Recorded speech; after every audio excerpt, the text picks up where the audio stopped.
So I'm Heather Reisman, Chief Book Lover at Indigo, and it's my pleasure to welcome you here tonight for another wonderful evening at Indigo.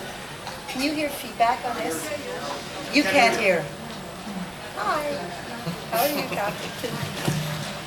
Is it okay now? Sorry, we're just a little testing. Switch me for this one. Sure. Is this one better? Yes. Okay, fantastic. Hi, everyone. I'm Heather Reisman, Chief Book Lover at Indigo, and it is a pleasure for me to welcome you all here again for another great evening at Indigo. Actually, a very special evening tonight. My job is quite small tonight, mostly to introduce our guests, and then we're going to hear a fantastic repartee between husband and wife, if we can believe it. Let me first interview the person who didn't write this book, but who, of course, is famous in his own right. On my far left is Jack Welch.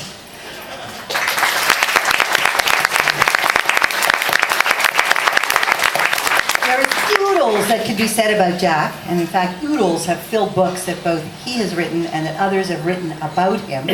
And the statistics about what he achieved when he was at General Electric are nothing short of mind-boggling, even today, all these years later.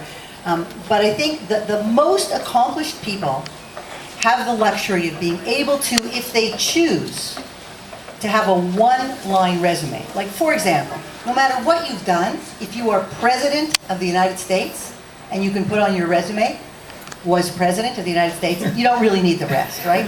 Well, Jack has one of those kinds of achievements that, notwithstanding everything else, Fortune appointed him Manager of the Century. Can you imagine it? What else do you need to say about PhDs, about companies growing their market cap 30 times? I mean, all of those things are great, but that one-liner, Manager of the Century. Ladies and gentlemen, please formally welcome the incredible, inimitable Jack Welch.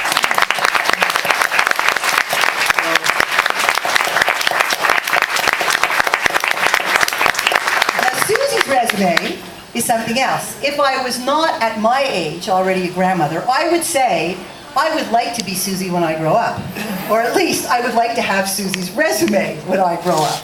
But I'm already grown up, alas. So, can you imagine having accomplished so much that you could just point out on your resume that you went to Harvard undergrad, much harder to get into than any Harvard graduate school, Harvard undergrad, but also Harvard Graduate School, MBA.